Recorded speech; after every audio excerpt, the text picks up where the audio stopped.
अस्सलाम वालेकुम, मैं हूं शहजाद हुसैन। उम्मीद करता हूं कि तमाम दोस्त ठीक होंगे, खैरियत से होंगे। और जो कि सियासी मामलात बड़े ख़तरनाक चल रहे हैं, खान साहब इनके ऊपर कुछ इल्ज़ामात लगाए गए हैं अभी, यानी कि रिसेंटली।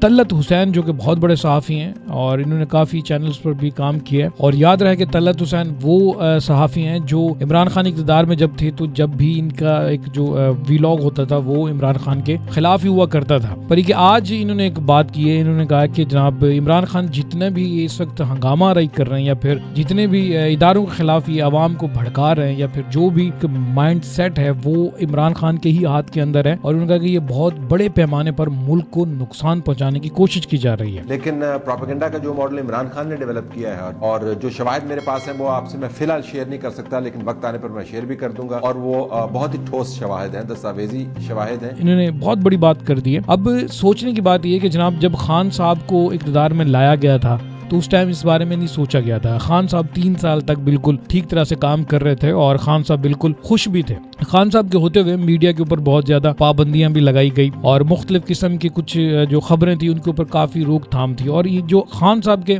मानने वाले लोग थे वो भी बहुत खुश थे कि यार खान साहब बिल्कुल ठीक हैं और पाकिस्तान बिल्कुल ठीक से चल रहा है। फिर से एकदम से खान साहब को जब कुर्सी से हटा दिया गया तो एकदम उन्होंने कहा कि जी गद्दारी हो गई है और इस तरह के नारे, और आवाम जो चाहने वाली थी खान साहब की वो भी मुल्क तोड़ने की बातें करने लग गए, क्योंकि सियासी लीडर से मोहब्बत कर रहे होते हैं, क्योंकि ये हमारे अंदरूनी ही झगड़े हैं। और जब अंदरूनी झगड़े बड़ी खबर बनकर इंटरनेशनल मीडिया पर जब नशर होते हैं तो उस टाइम हमें क्या नुकसान होगा। और हम ये शायद भूल जाते हैं कि हम एक एटमी पावर भी हैं। अमेरिका ने भी कुछ साल पहले धमकी दी थी, उन्होंने कहा था कि हम लोग जो है ना थोड़े से डरे हुए हैं पाकिस्तान के हवाले से, क्योंकि ये छोटा सा खिता बहुत खतरनाक है। तो जनाब ये कुछ निशानदही है और हमें सोचना चाहिए अपने मुल्क के बारे में। और अंदरूनी जितनी भी सियासी लीडर हैं या फिर जितने भी सहाफी लोग हैं उनके अगर आप पेज पर जाएं तो आपको पता चलेगा कि हाँ यार ये बात ठीक कर रहे और ये बात ठीक कर रहा है। पर हमें जो इस वक्त नजर आ रहा है वो हमारा प्यारा पाकिस्तान नजर आ रहा है और पाकिस्तान के अंदर अमन कायम होना चाहिए। और आप सिर्फ और सिर्फ सब मिलजुल कर बैठ कर अवाम के बारे में सोचें। जितनी भी आपके पास स्ट्रॉन्ग पॉलिसीज हैं सियासी लीडरों के पास, वो सिर्फ और सिर्फ अपने मुल्क के बारे में सोचें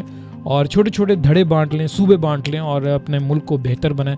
यही जिंदगी है। अवाम बेचारी वहीं की वहीं है, या तो फिर आपकी मोहब्बत में बाहर निकल आती है, जाने ज़ाया कर जाती है, या फिर महंगाई की चक्की में पिसती रहती है। उम्मीद पे दुनिया कायम है, उम्मीद आपको रखनी चाहिए और बहुत जल्द सब कुछ बेहतर होगा। मेरी तरफ से अल्लाह हाफ़िज़।